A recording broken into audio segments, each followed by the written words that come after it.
தமிழ்நாட்டிலே வந்து ஆரணியில் தான் ரைஸ் மில் அதிகம். 300 ரைஸ் மில் மேல இருக்கு ஒரு மில்லும். ஏன்னா கோடிக்கணக்கில் ப்ராஜெக்ட் பண்றாங்க அவங்க. ஆரணி டவுன்ல ஸ்கொயர் போன ரைஸ் மில் தான். கொஞ்சம் யாருன்னா கண்ணு படைச்சாங்கன்னா அப்படியே எதுனா ஃபால்ட் ஆகும் ரைஸ் மில்லு.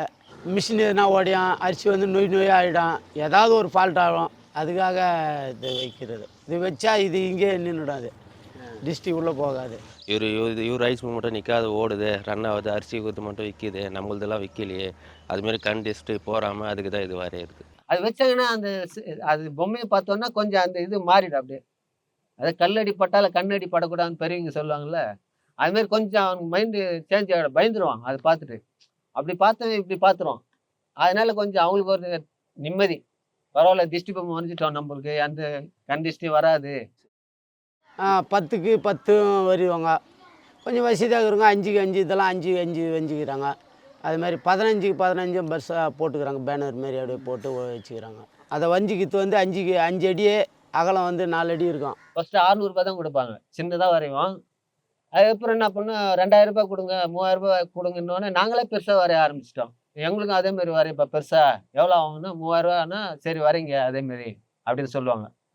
அப்படி உருவானது தான், நாங்களே உருவாக்கி விட்டது தான் அது.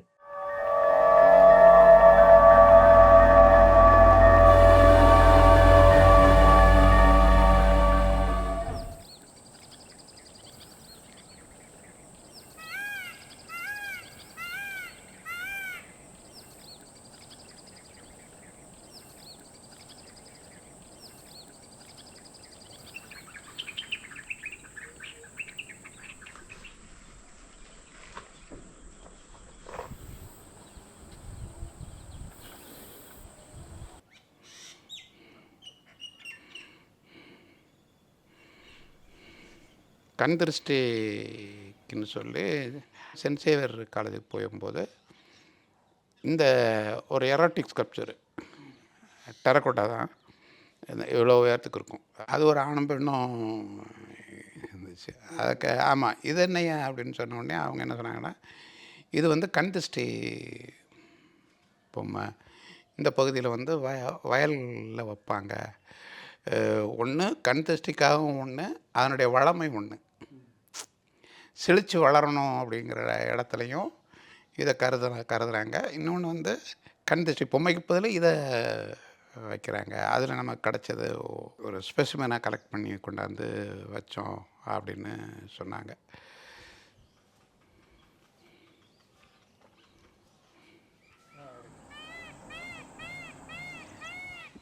இந்த கண் திருஷ்டி பொம்மை, கண் திருஷ்டி அதுதானே நம்முடைய விஷயம், அதுதானே. Drishti. This comes from the Sanskrit word which means to see. But remember, it's see, it's not vision. Because just like Drishti, there's another word called darshan. When we go to the temple, we don't say we're going to do Drishti of the god. We say we're going to do darshan. So what is the difference? Drishti comes from a very deep philosophic point of view.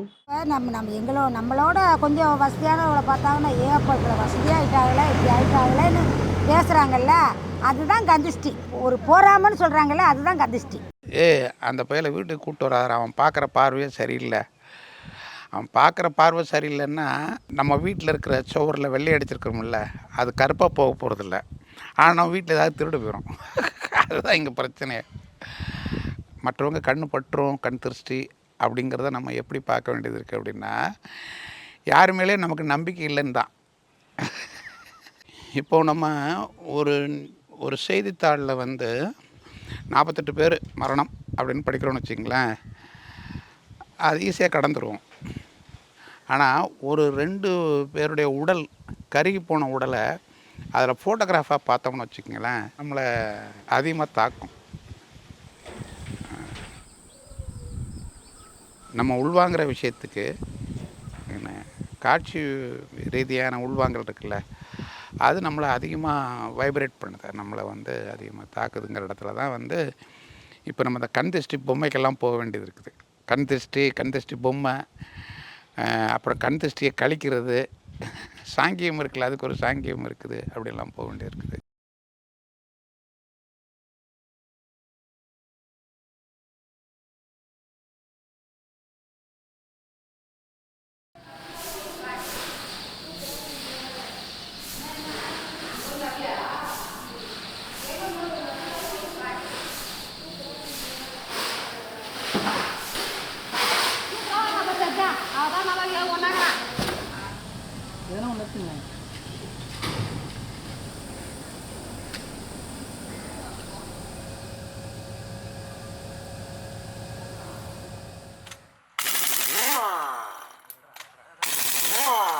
ஐயோ அந்த வண்டி load ஏற்றிட்டு வருது, ஒரு கண்ணு போட்டுருன்னு சொல்லி தான் திருஷ்டி பொம்மை வைக்கிறாங்க. பொம்மை ஒட்டுவோம், கருப்பு கவுரு ஒட்டுவோம், பரிகாரம் கல் கட்டுவோம். ஒரு பயம் இல்லாமல் போகிறதுக்கு தான் ஒரு திருஷ்டி பொம்மை, 4 பேர் கண்ணு போடுவாங்கன்னு சொல்லி தான் திருஷ்டி பொம்மை வைக்கிறோம். இந்த கடுக்குது அதுதான் ஓட்டியம் வச்சலுமா இருக்குது இல்லையா, அதனால் யாரும் கண்ணு போட மாட்டாங்க. நான் எல்லாம் ஓட்டியாக கடுக்குது அப்படின்னு பிஞ்சு போய் கடுக்குது, அதனால் டிஸ்ட்டு வராது எனக்கு வராது. பார்த்தா நான் என்ன மாதிரி வியாபாரிங்க தான் பரவாயில்ல, இவனுக்கு நல்லா வியாபாரம் ஆகுது அப்படின்னு அவனுக்கும் டிஸ்ட்டு தான். நான் வந்து ஞாத்திக்கிழமை பையன் சுற்றி போட்டு உடச்சி போட்டுட்டா சிறப்பிடும் எனக்கு. அம்மா படம், வாக்கோமாரி படம், அந்த ஒரு நோவெலாம் வரும். நாங்கள் வீட்டுக்கு போய் சாம்பிராணி இதெல்லாம் வந்து எலுமிச்சை மரம்லாம் சுற்றி போடுவோம். வாரத்துக்கு ஒரு நாள் அப்படி சுற்றி போடுவோம். ஆமாம், ஆட்டுக்கு சுற்றி போடுவோம். அதுமாதிரி செய்வோம். அப்பப்போ என்னென்ன செய்யணுமோ அவங்க செய்வோம். அப்பப்போ நோய் நொடி வரும், அதுக்கு மருந்து போடுவோம், அதெல்லாம் செய்வோம்.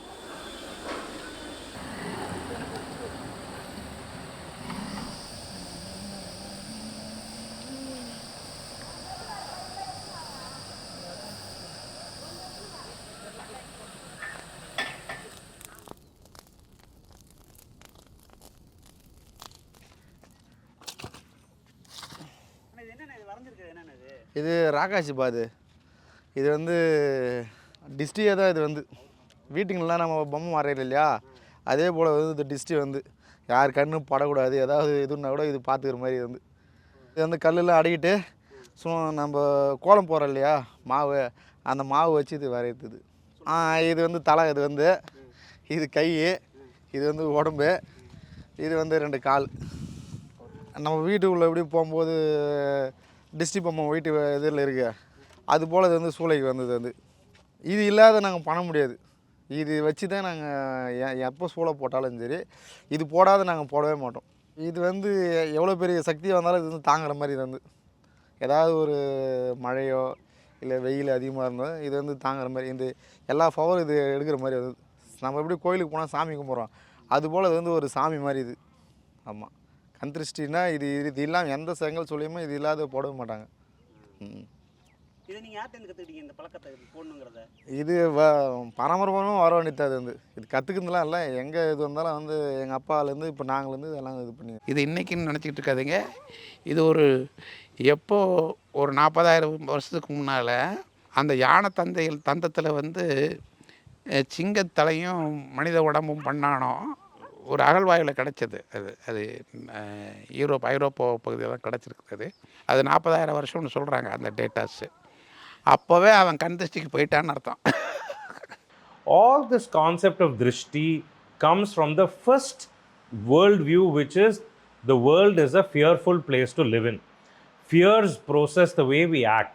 So we're talking about 10,000-15,000 years ago among human beings, when they were very afraid of the world around them. Every day was a huge task to survive. They were inhabiting a world where life was tough. There was fighting all the time. There was fighting in between each other. Life expectancy was short. Resources were very, very limited, but the needs were very high.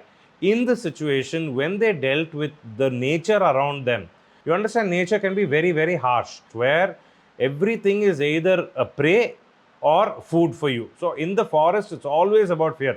Now, I'm not talking about the forest which you see when you're sitting in an AC car going through the road.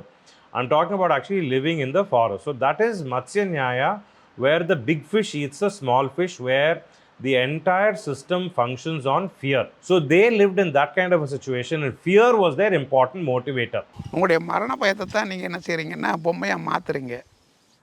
ஒரு புலியை வேட்டையாடுற, இல்லை புலினாலும் சண்டை போடுறோம். ஒன்று அது சாகணும், நான் சாகணும். ஆனால் நான் பிழைச்சிட்டேன். ஒரு பாம்பும் நானும் சந்திச்சுக்கிட்டோம். எங்கள் 2 பேருக்கும் டக்கஃபாரு. ஒன்று நான் சாகணும், இல்லை அது சாகணும். ஒரு பருந்துக்கும் எனக்கும் டக்கஃபாரு சண்டை. ஒன்று அது சாகணும், இல்லை நான் சாகணும். நான் பொழைச்சிக்கிட்டேன்.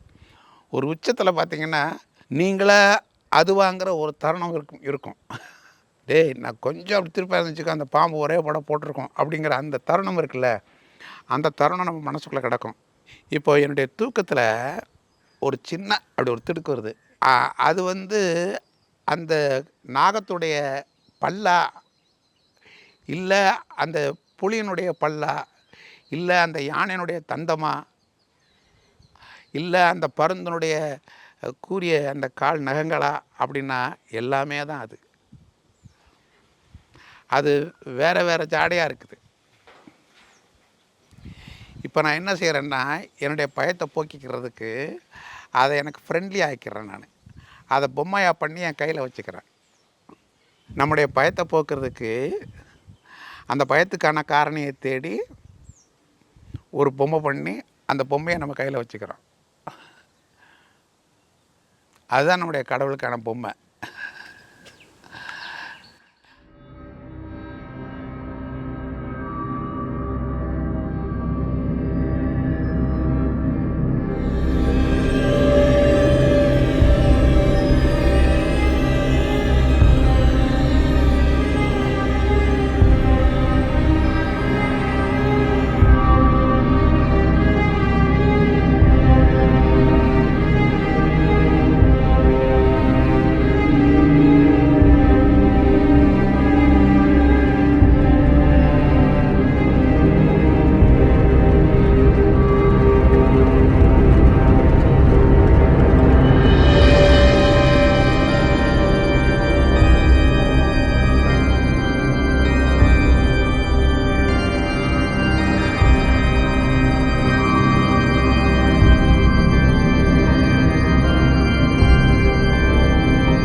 My name is Gauri Adappa. I'm an architect and interior designer from Madras.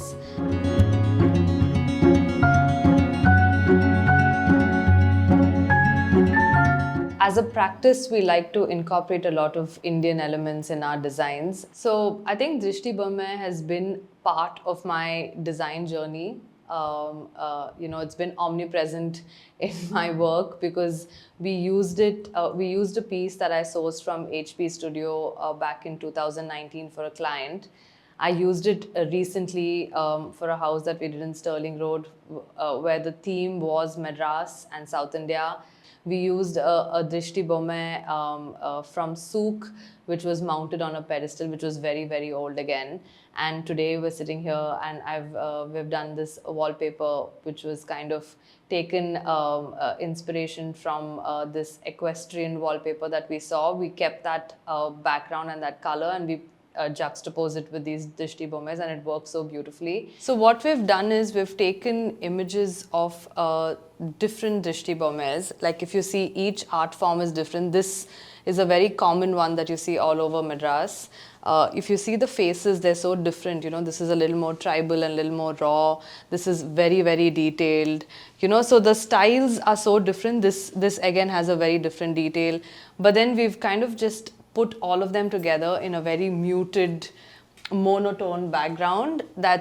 And it works so nicely. It's so eclectic, it's so different, and we've created like a modern, like I said, it was based off an equestrian wallpaper, so we kind of created that strip, like a film strip kind of a look, and juxtaposed it with these different Drishti Bommais, and it creates such a dramatic sort of backdrop for anything. We've created a vignette over here where you have like a very tropical plant with a old vintage chair, a sculpture from Thailand, a vintage kilim, and it just all works so beautifully together.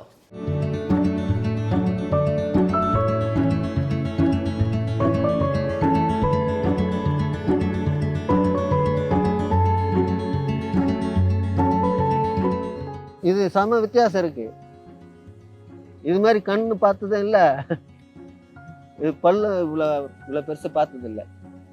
நல்லா வித்தியாசமாக இருக்குங்க.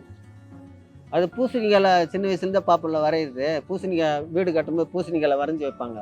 அப்போ தான் பார்த்து கண்ணு முட்டை முட்டையாக இருக்கும், மூக்கெலாம் ஒரு மாதிரி இருக்கும், வாய் பல்லு நாக்கெல்லாம் கடிச்சிக்கிட்டு அது மாதிரி இருக்கும். அப்போ அது மாதிரி பார்த்து நாங்கள் அடுப்பேரியில் வரைஞ்சி பார்த்துட்டு உண்டு. அதை வச்சு தான் வரையுது. Art becomes a very, very essential part of this whole process. So I really think that's something that we consciously do as a practice, and I don't think we'll ever shy away from using indigenous art and local art and celebrating local artists.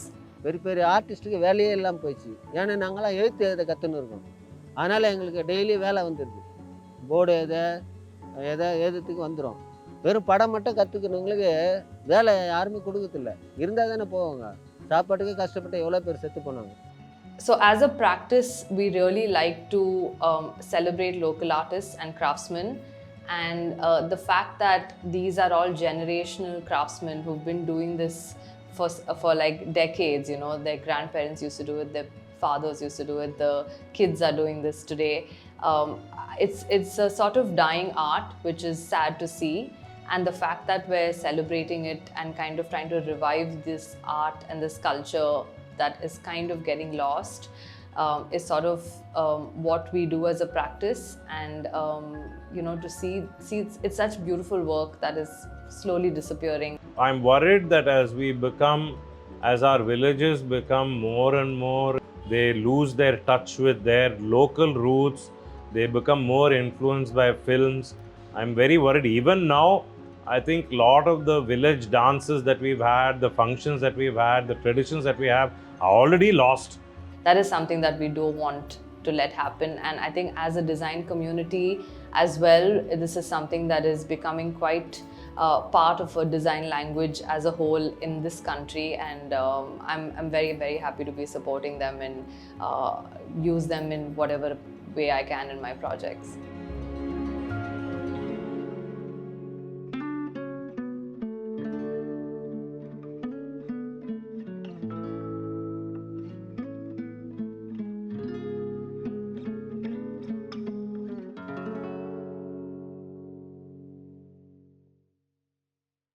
When we lose our roots, we also lose our identity. And when we lose our identity, we lose the ability to connect with ourselves. We lose that ability to find strength within ourselves to deal with problems that we face in life. Therefore, it's important, I feel, to be in touch with our identity, to embrace it wholesomely. There are many parts of our past that are not so savory. Take what is relevant from the past, discard what is irrelevant for today's life.